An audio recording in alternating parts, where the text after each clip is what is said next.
നോക്കുന്നത് social സയൻസിലെ first ചാപ്റ്ററായ മധ്യകാല ഇന്ത്യയാണ്. അപ്പോൾ നമുക്ക് ഫസ്റ്റ് ചാപ്റ്ററിൽ നമുക്ക് ഫസ്റ്റ് തന്നെ കാണാൻ എന്ത് രണ്ട് പിക്ചർ അല്ലേ. ഈ രണ്ട് പിക്ചർ എവിടെയെങ്കിലും കണ്ടതായിട്ട് ഓർക്കുന്നുണ്ടോ? ഈ രണ്ട് പിക്ചർ, ഫസ്റ്റത്തെ പിക്ചർ കൂടുതലും അറിയാമായിരിക്കും അല്ലേ. എന്താണത്? ചെങ്കോട്ട അല്ലേ. ചെങ്കോട്ടയുടെ പിക്ചറാണ് എന്ത് ആദ്യം ഇവിടെ കാണിച്ചിരിക്കുന്നത്. അതായത് മുഗൾ ചക്രവർത്തിയായ ഷാജഹാൻ്റെ ഭരണകാലത്ത് ഡൽഹിയിൽ നിർമ്മിച്ചതാണ് എന്ത് ചെങ്കോട്ട എന്ന് പറയുന്നത്. അതായത് മുഗൾ ചക്രവർത്തിയായ ഷാജഹാൻ്റെ ഭരണകാലത്ത് ഡൽഹിയിൽ നിർമ്മിച്ചതാണ് എന്ത് ചെങ്കോട്ട. അടുത്തത് രണ്ടാമത്തെ പിക്ചർ 1.2. അതിൽ കാണിക്കുന്നത് എന്താ? ഇതേ കാലത്ത് തന്നെ ദക്ഷിണേന്ത്യയിൽ നിലനിന്നിരുന്ന വിജയനഗരത്തിൻ്റെ തലസ്ഥാനമായ ഹംപിയുടേതാണ് എന്ത് അടുത്ത പിക്ചർ എന്ന് പറയുന്നത്. വിജയനഗരത്തിൻ്റെ തലസ്ഥാനമായ ഹംപിയുടേത് അല്ലേ. ഹംപിയുടേതാണ് എന്ത് രണ്ടാമത് കാണിക്കുന്ന പിക്ചർ എന്ന് പറയുന്നത്.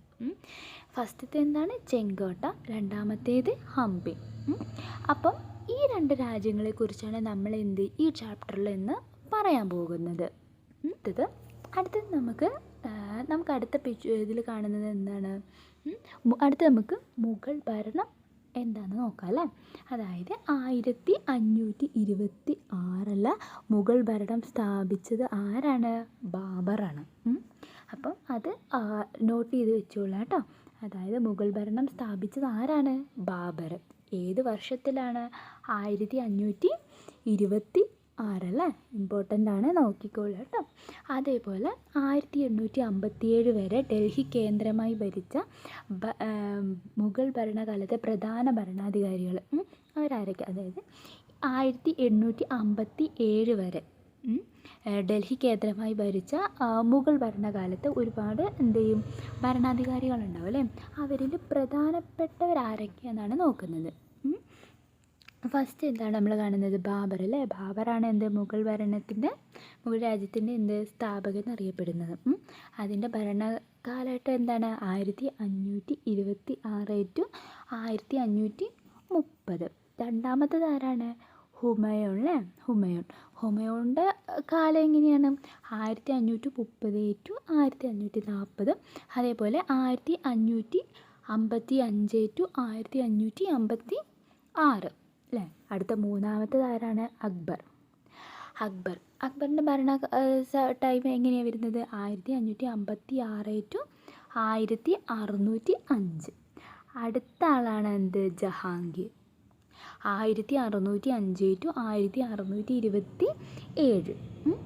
അതിനുശേഷം ജഹാംഗീറിന് ശേഷമുള്ളത് ആരാണ്? ഷാജഹാൻ അല്ലേ. 1628 to 1658. അതുപോലെ ലാസ്റ്റ് ഉള്ളതാണ് ആര്? ഔറംഗസേബ്. 1658 to 1707 അല്ലേ. ഇവരിത്രയും പേരാണ് ഡൽഹി കേന്ദ്രമായി ഭരിച്ചിരുന്ന മുഗൾ ഭരണ സമയത്ത് പ്രധാന ഭരണാധികാരികൾ എന്ന് പറയുന്നത്. ആരൊക്കെയാണ്? ബാബർ, ഹുമയൂൺ, അക്ബർ, ജഹാംഗീർ, ഷാജഹാൻ, അതേപോലെ ഔറംഗസേബ് അല്ലേ. ഇനി മുഗൾ രാജാക്കന്മാരുടെ ചിത്രങ്ങൾ ശേഖരിച്ച് ഒരു ആൽബം തയ്യാറാക്കുമെന്നാണ് പറഞ്ഞിരിക്കുന്നത്. നിങ്ങൾക്ക് കഴിയുന്ന രീതിയിൽ ഇവരുടെ എല്ലാം പിക്ചേഴ്സ് കിട്ടണമെങ്കിൽ എന്ത് ചെയ്യുക? ഒരു ആൽബം പോലെ തയ്യാറാക്കട്ടോ. അതുപോലെ അടുത്ത് നമ്മൾ പറയുന്നത് വളരെ വിസ്തൃതമായ രാജ്യമായിരുന്നു മുഗളരുടേത്. ഇന്നത്തെ ഇന്ത്യക്ക് പുറമെ അയൽ രാജ്യങ്ങളിലേക്ക് മുഗൾ ഭരണം വ്യാപിച്ചിരുന്നു. അങ്ങനെ അവർ പറയുന്നുണ്ട്. അതായത് അതിന് താഴെ നമുക്ക് ഇന്ത്യയിൽ ഇവിടെ ഒരു ചിത്രം കൊടുത്തിട്ടുണ്ട് അല്ലേ. അതെന്താണ്? ഔറംഗസേബിൻ്റെ കാലത്തെ മുഗൾ രാജ്യമാണ് അല്ലേ. ഔറംഗസേബിൻ്റെ കാലം എന്താണ്? 1707 നമുക്കിവിടെ പറഞ്ഞിട്ടുണ്ട് കണ്ടോ. 1707 അല്ലേ. 1707 മുഗൾ രാജ്യത്തെ മുഗൾ രാജ ഔറംഗസേബ് ഭരിച്ചിരുന്ന ടൈമിലുള്ളതാണ്. അതിൽ അവരുടെ ഭരണം ഇന്ത്യക്ക് പുറത്തേക്കും പോയിട്ടുണ്ടെന്നാണ് പറയുന്നത് അല്ലേ. ഇന്ത്യക്ക് പുറമേയുള്ള അയൽ രാജ്യങ്ങളിലേക്കും അവരുടെ ഭരണം വ്യാപിച്ചിട്ടുണ്ട്. അതായത് ഏതൊക്കെയാണ്? നമുക്ക് ഈ പിക്ചർ നോക്കി പറയുന്നത് ഏതൊക്കെയാണ്? ഇന്ത്യയിലേക്ക് അവർക്ക് വ്യാപിച്ചിട്ടുണ്ട്. അതേപോലെ പാകിസ്ഥാൻ അല്ലേ. അതേപോലെ ബംഗ്ലാദേശ് അങ്ങനെയുള്ളിടത്തേക്കൊക്കെ ഇവരുടെ ഭരണം പോയിട്ടുണ്ട്. അപ്പം ഇനി നമുക്ക് നോക്കുന്നത് ഭൂപടത്തിൽ നിന്നും ഇൻ ഏതെല്ലാം രാജ്യങ്ങളിൽ മുഗൾ ഭരണം വ്യാപിച്ചിരുന്നു പട്ടികപ്പെടുത്താനാണ് പറഞ്ഞിരിക്കുന്നത്. അപ്പോൾ നമ്മളിപ്പോൾ നേരത്തെ നോക്കിയുള്ളൂ എന്തൊക്കെയാണ്. ഒന്നെന്ന് പറയുന്നത് എന്താണ്, അഫ്ഗാനിസ്ഥാൻ അല്ലേ. അടുത്തത് നമ്മളിപ്പോൾ പറഞ്ഞുള്ളൂ എന്താണ്, ഇന്ത്യ അല്ലേ. അടുത്തതിപ്പോൾ നമ്മളിപ്പോൾ പറഞ്ഞിട്ടുള്ളൂ എന്ത്, ഇന്ത്യ. പിന്നെയോ പാകിസ്ഥാൻ അല്ലേ. അങ്ങോട്ടേക്കൊക്കെ എന്തായിട്ടുണ്ട്, ഇവരുടെ ഭരണം വ്യാപിച്ചിട്ടുണ്ട് അല്ലേ. അതുപോലെ ഒരെണ്ണം കൂടി ഞാൻ പറഞ്ഞിരുന്നു, എന്താണ്, ബംഗ്ലാദേശ് അല്ലേ. ബംഗ്ലാദേശ് ഇവർക്ക് എല്ലായിടത്തേക്കും എന്താണ്, ഈ മുഗൾ ഭരണം എന്ത് ചെയ്തിട്ടുണ്ട്, വ്യാപിച്ചിട്ടുണ്ട്. ഇനി അടുത്തത് നമ്മൾ പറയുന്നത് എന്താണ്, മുഗളരും ഒന്നാം പാനിപ്പറ്റ് യുദ്ധവും. ഫസ്റ്റ് മാംഗോൾ എന്ന പദത്തിൽ നിന്നാണ് എന്ത്, മുഗൾ എന്ന പേര് ഉത്ഭവിച്ചത്. മാംഗോൾ എന്ന പദത്തിൽ നിന്നാണ് എന്ത്, മുഗൾ എന്ന പേര് ഉത്ഭവിച്ചത്. അതായത് മുഗൾ രാജ്യ സ്ഥാപകനായ ബാബർ പിതാവ് വഴി തുർക്കി ഭരണാധികാരിയായിരുന്ന തിമൂറിൻ്റെയും മാതാവ് വഴി മാംഗോൾ രാജാവായിരുന്ന ചെങ്കിസ് ഖാൻ്റെയും പിൻഗാമിയായിരുന്നു. 16-ാം നൂറ്റാണ്ടിൽ യൂറോപ്യന്മാരാണ് ഈ രാജവംശത്തെ മുഗൾ എന്ന് വിളിച്ചത്. 16-ാം നൂറ്റാണ്ടിൽ. അപ്പോൾ നമുക്ക് ചോദിക്കാമല്ലേ, ഒരു ക്വസ്റ്റ്യൻ ചോദിക്കാം. 16-ാം നൂറ്റാണ്ടിൽ അതായത് മുഗൾ എന്ന് വിളിച്ചു തുടങ്ങിയത് ആരാണ്, മുഗൾ എന്ന് വിളിച്ചു തുടങ്ങിയത് ആരാണ്, യൂറോപ്യന്മാരാണ് അല്ലേ. ഏത് നൂറ്റാണ്ടിലാണ്, 16-ാം നൂറ്റാണ്ടിൽ. അതേപോലെ ലോധി വംശത്തിലെ അവസാനത്തെ ഭരണാധികാരിയായ ഇബ്രാഹിം ലോധിയും ഇമ്പോർട്ടൻ്റ് ആണ് കേട്ടോ. ഇബ്രാഹിം ലോധിയും അതുപോലെ കാബൂളിലെ ഭരണാധികാരിയായിരുന്ന ബാബറും 1526 ഓർക്കണം കേട്ടോ. 1526 ഹരിയാനയിലെ പാനിപ്പറ്റിൽ വെച്ചാണ് ഏറ്റുമുട്ടി. ചരിത്രത്തിൽ ഇതിനെ ഒന്നാം പാനിപ്പറ്റ് യുദ്ധം എന്ന് വിശേഷിപ്പിക്കുന്നു. നമ്മൾ അതിനാണ് പഠിക്കുന്നത് അല്ലേ, ഒന്നാം പാനിപ്പറ്റ് യുദ്ധം. അതായത് ലോധി വംശത്തിലെ അവസാനത്തെ ഭരണാധികാരിയായിരുന്ന ഇബ്രാഹിം ലോധിയും അതുപോലെ കാബൂളിലെ ഭരണാധികാരിയായിരുന്ന ബാബറും 1526 ഹരിയാനയിലെ പാനിപ്പറ്റിൽ വെച്ച് ഏറ്റുമുട്ടി. ഇതിനെയാണ് എന്ത് പറയുന്നത്, ഒന്നാം പാനിപ്പറ്റ് യുദ്ധം എന്ന് വിശേഷിപ്പിക്കുന്നത്. ഈ യുദ്ധ വിജയത്തിലൂടെയാണ് ബാബർ ഇന്ത്യയിൽ മുഗൾ ഭരണം സ്ഥാപിച്ചത്. കണ്ടോ, മനസ്സിലായോ? ഞാൻ ഒന്നുകൂടെ പറഞ്ഞു തരാം. അതായത് മുഗൾ എന്ന പേര് ഉത്ഭവിച്ചത് എവിടുന്നാണ്, മാംഗോൾ എന്ന പദത്തിൽ നിന്നാണ്. അതേപോലെ 16-ാം നൂറ്റാണ്ടിൽ യൂറോപ്യന്മാരാണ് മുഗൾ എന്ന് വിളിച്ചു തുടങ്ങിയത്. അതായത് മുഗൾ എന്നത് എന്താണ്, ഒരു രാജവംശമാണ് അല്ലേ. അതിന് മുഗൾ എന്ന പേര് വിളിച്ചു തുടങ്ങിയത് ആരാണ്, യൂറോപ്യന്മാരാണ്. ഇതിൽ 16-ാം നൂറ്റാണ്ടിൽ. അതേപോലെ ഇബ്രാഹിം ലോധിയും, അതായത് ലോധി വംശത്തിലെ അവസാന ഭരണാധികാരിയായ ഇബ്രാഹിം ലോധിയും അതുപോലെ കാബൂളിലെ ഭരണാധികാരിയായിരുന്ന ബാബറും, ആരൊക്കെ തമ്മിലാണ്, ഇബ്രാഹിം ലോധിയും ബാബറും 1526 പാനിപ്പറ്റിലെ ഹരിയാനയിലെ പാനിപ്പറ്റിൽ വെച്ച് ഏറ്റുമുട്ടി ഒരു യുദ്ധം. അതിനെയാണ് എന്ത് പറയുന്നത്, ഒന്നാം പാനിപ്പറ്റ് യുദ്ധം എന്ന് പറയുന്നത്. ഈ യുദ്ധത്തിൽ വിജയിച്ച ബാബർ ഇന്ത്യയിലെ മുഗൾ ഭരണം സ്ഥാപിച്ചത്. അടുത്തത് പറയുന്നത് എന്താണെന്ന് വെച്ചിട്ടുണ്ടെങ്കിൽ ഈ അക്ബർ ചക്രവർത്തിയുടെ മരണാനന്തരം എഴുതിയ ഒരു അനുശോചന കുറിപ്പാണ് ഇവിടെ കാണിക്കുന്നത്. അതായത് ഈ കുറിപ്പിൽ നമുക്ക് നോക്കാം അല്ലേ. ഈ കുറിപ്പിൽ നിന്ന് മുഗൾ ചക്രവർത്തിയായിരുന്ന അക്ബറിനെ കുറിച്ച് നിങ്ങൾക്ക് എന്തൊക്കെയാണ് മനസ്സിലായിട്ടുള്ളത് എന്നാണ്. ഇത് നിങ്ങൾ വായിച്ചു നോക്കിയിട്ടുണ്ടായിരുന്നോ? അതായത് ഇതിൽ എന്താ പറയുന്നത്, കിഴക്കിനെ വെറുപ്പിച്ച അക്ബർ ചക്രവർത്തി നിര്യാതനായിരിക്കുന്നു. തീർച്ചയായും അക്ബർ മഹാനായ ചക്രവർത്തിയായിരുന്നു. ഒരേ സമയം പ്രജകളിൽ നിന്ന് സ്നേഹവും ബഹുമാനവും വിധേയത്വവും ലഭിച്ചുകൊണ്ട് തന്നെ ആജ്ഞാശക്തി നിലനിർത്താൻ അദ്ദേഹത്തിന് സാധിച്ചു. ഉയർന്ന താഴ്ന്ന വിഭാഗങ്ങൾ എന്ന തരംതിരിവില്ലാതെയും പരിചിത അപരിചിത വ്യത്യാസമില്ലാതെയും ഹിന്ദു ക്രിസ്ത്യൻ മുസ്ലിം വ്യത്യാസമില്ലാതെയും തുല്യനീതി നടപ്പിലാക്കിയ കരുത്തരോട് ശക്തമായും അശക്തരോട് കരുണയോടും പെരുമാറിയ സുൽത്താൻ എല്ലാവർക്കും പ്രിയപ്പെട്ടവനായിരുന്നു അല്ലേ. അതാണ് ഇതിൽ ആ അനുശോചനക്കുറിപ്പിൽ പറയുന്നത്. ഇനി നമുക്കിതിൽ എന്താ എഴുതാനുള്ളത്? ഈ കുറിപ്പിൽ നിന്ന് മുഗൾ ചക്രവർത്തിയായിരുന്ന അക്ബറിനെ കുറിച്ച് നിങ്ങൾക്ക് എന്തൊക്കെയാണ് മനസ്സിലായതെന്നാണ്. അതിൽ ഫസ്റ്റത്തെ അവർ കൊടുത്തിട്ടുണ്ട് എന്താണ്? അക്ബർ അതിശക്തനായ ചക്രവർത്തിയായിരുന്നു. അതുപോലെ ഇനി നമുക്കിതിൽ എന്താ കണ്ടുപിടിക്കാൻ പറ്റുക? അതായത് പ്രജകൾക്ക് എന്താണ് ഒരേപോലെ അല്ലേ, ഒരേ സമയം പ്രജകളിൽ നിന്ന് സ്നേഹവും ബഹുമാനവും വിധേയത്വം ലഭിച്ചുകൊണ്ടിരുന്നു. എന്താ പറയുക, ഒരേപോലെ എല്ലാവരെയും ഒരുപോലെ കണ്ടിരുന്നു അല്ലേ, എല്ലാവർക്കും സ്നേഹവും ബഹുമാനവും എല്ലാം നൽകിയിരുന്നു.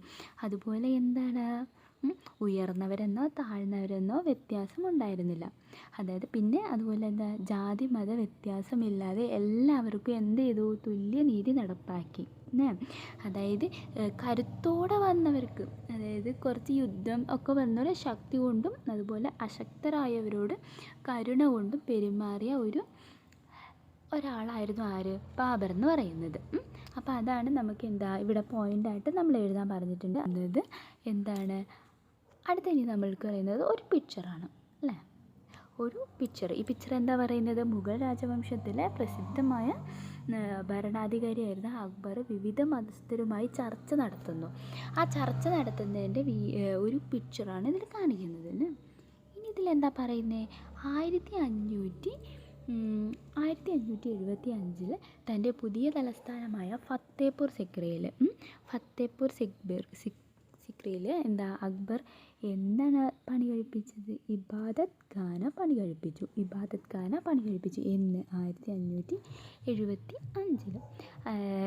എല്ലാവരും കറക്റ്റ് ഇയറൊക്കെ ഓർത്ത് വെച്ചോളാം കേട്ടോ. അതായത് നമുക്ക് ഇനി അങ്ങോട്ട് ഒരുപാട് ഡേറ്റും കാര്യങ്ങളൊക്കെ പഠിക്കാനുണ്ടാവും, ഇയേഴ്സൊക്കെ ഒരുപാടുണ്ടാകും. അപ്പോൾ കൺഫ്യൂഷൻ വരും. അപ്പോൾ എന്താ ചെയ്യുകയെന്ന് വെച്ചാൽ ഒരു റഫ് ബുക്കോ എന്തെങ്കിലുമൊക്കെ ഉണ്ടെങ്കിൽ എഴുതി വെച്ചോളൂ കേട്ടോ. എന്നാൽ കറക്റ്റ് ജസ്റ്റ് ഒരു ടേബിൾ പോലെ എഴുതി വെച്ചാൽ മതി. ഫസ്റ്റത്തേൽ എന്ത് ചെയ്യുക, ഇയർ കൊടുക്കുക. പിന്നെ അതുപോലെ പിന്നെന്താ നമ്മൾക്ക് എന്താ അതിൻ്റെ കറക്റ്റ്, ഇപ്പോൾ നമുക്ക് ഇത് തന്നെയാണെങ്കിൽ എന്ത് ചെയ്യുക, ഇപ്പോൾ ഒരു ഇതിൽ ഇയർ കൊടുക്കുക 1575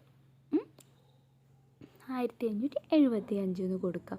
ഇതിൽ എന്താണ് പണി കഴിപ്പിച്ചത്? ഇബാദത്ത് ഖാന അല്ലേ, ഒരു ആരോ മാർക്ക് ഇട്ടാലും മതി, കുഴപ്പമൊന്നുമില്ല. 1575 എന്താണ് ഇബാദത്ത് ഖാന എന്ന് പറഞ്ഞാൽ നമുക്ക് ഇയറുമായിട്ട് കണക്ട് ചെയ്യുന്നതോ മാത്രം ഒരു പേജിൽ എഴുതി വെച്ചാൽ എന്താ, നമുക്ക് കറക്റ്റ് അത് നോക്കി പഠിക്കാൻ പറ്റും. ഫസ്റ്റ് ചാപ്റ്റർ എഴുതിയിട്ട് ആ ചാപ്റ്ററിൽ ഏതൊക്കെയാണ് ഇയറിൽ എന്തൊക്കെ സംഭവങ്ങളാണ് ഉണ്ടായത് എന്നുള്ളതൊക്കെ എഴുതി വെച്ചാൽ കുറച്ചും കൂടി എളുപ്പമായിരിക്കും. അതുകൊണ്ട് അത് നോക്കിക്കോളാം കേട്ടോ, ഇയർ ഒരിക്കലും മാറിപ്പോവരുത്. അപ്പോൾ നമുക്കിതിലേക്ക് നോക്കാം. 1575 പുതിയ തലസ്ഥാനമായ ഫത്തേപൂർ സിക്രിയിൽ അക്ബർ പണി കഴിപ്പിച്ചതാണ് എന്ത്? ഇബാദത്ത് ഖാന എന്ന് പറയുന്നത്.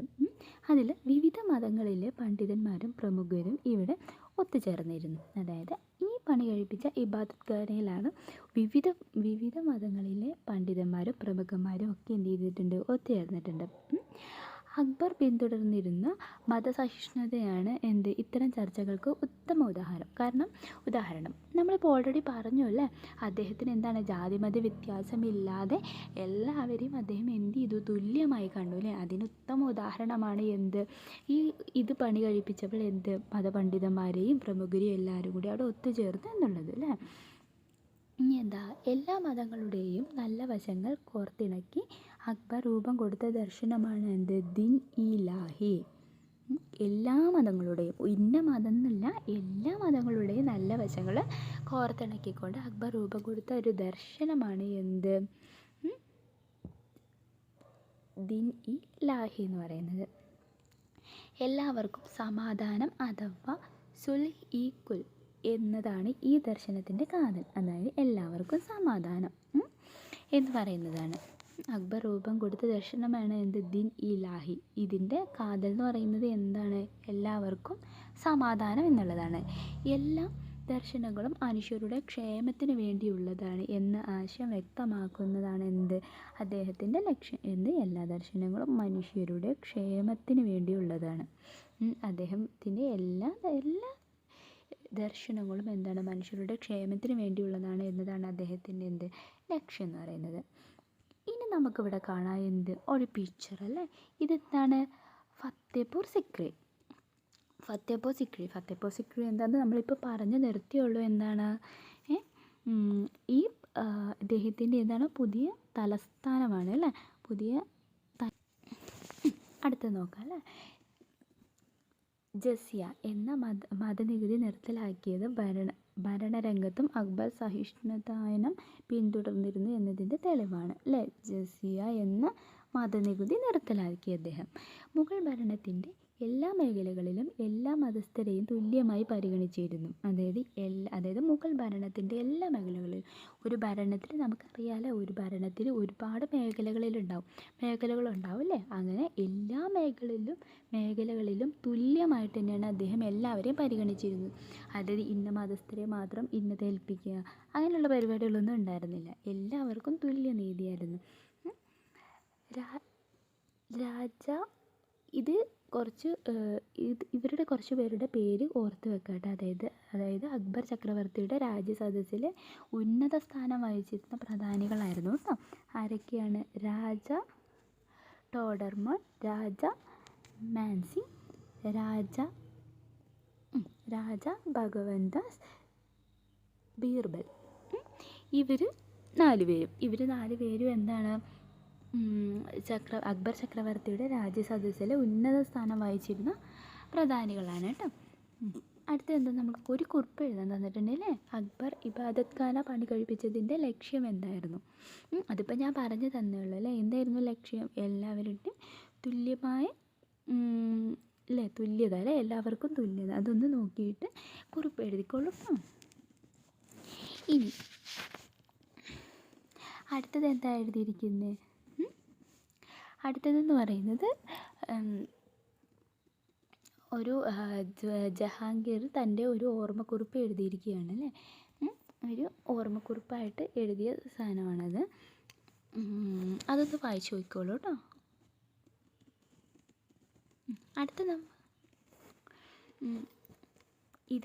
ഈ പ്രസ്താവനയുടെ അടിസ്ഥാനത്തിൽ മുഗൾ ഭരണകാലത്ത് വിവിധ ജനവിഭാഗങ്ങൾക്കിടയിൽ മതസഹിഷ്ണുത നിലനിർത്താൻ അക്ബറിൻ്റെ നയങ്ങൾ എത്രമാത്രം സഹായകമായെന്ന് ക്ലാസ്സിൽ ഒരു ചർച്ച സംഘടിപ്പിക്കുക.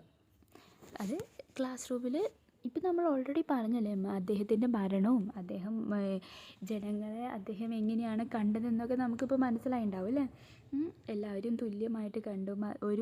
അതായത് ഉയർന്നവരെന്നോ താഴ്ന്നവരെന്നോ ഉള്ള വ്യത്യാസമൊന്നും അദ്ദേഹത്തിന് ഉണ്ടായിരുന്നില്ല. അതേപോലെ എല്ലാ മേഖലകളിലും എല്ലാവരെയും തുല്യമായി കണ്ടു അല്ലേ. ശക്തരോടും അതുപോലെ കരുണയോടും അല്ലേ, അല്ലാത്തവരോട് കരുണയോടൊക്കെയാണ് അദ്ദേഹം പെരുമാറിയിരുന്നത് അല്ലേ. അപ്പം ഇനി ഇത്രയും നിങ്ങൾക്ക് എല്ലാവർക്കും മനസ്സിലായെന്ന് തോന്നുന്നു അല്ലേ. അടുത്തത് മുഗൾ സൈന്യം എന്നുള്ളതാണ്. അത് നമുക്ക് അടുത്ത ക്ലാസ്സിൽ വെച്ച് പഠിക്കാം. നമുക്ക് 2 പാർട്ടായിട്ട് ചെയ്യാം കേട്ടോ. ഇത് ഫസ്റ്റ് പാർട്ടായിട്ട് നമുക്കിത് ചെയ്യാം. അടുത്തത് ഉടനെ തന്നെ അടുത്ത പാർട്ടും ചെയ്യുന്നതായിരിക്കും കേട്ടോ. അപ്പോൾ അതുപോലെ ഇത്രയും പറഞ്ഞാൽ എല്ലാവർക്കും മനസ്സിലായി വിചാരിക്കുന്നു. അപ്പോൾ എന്ത് ചെയ്യുക, എല്ലാവരും ഇത്രയും നന്നായി തന്നെ പഠിക്കുക കേട്ടോ. ബൈ.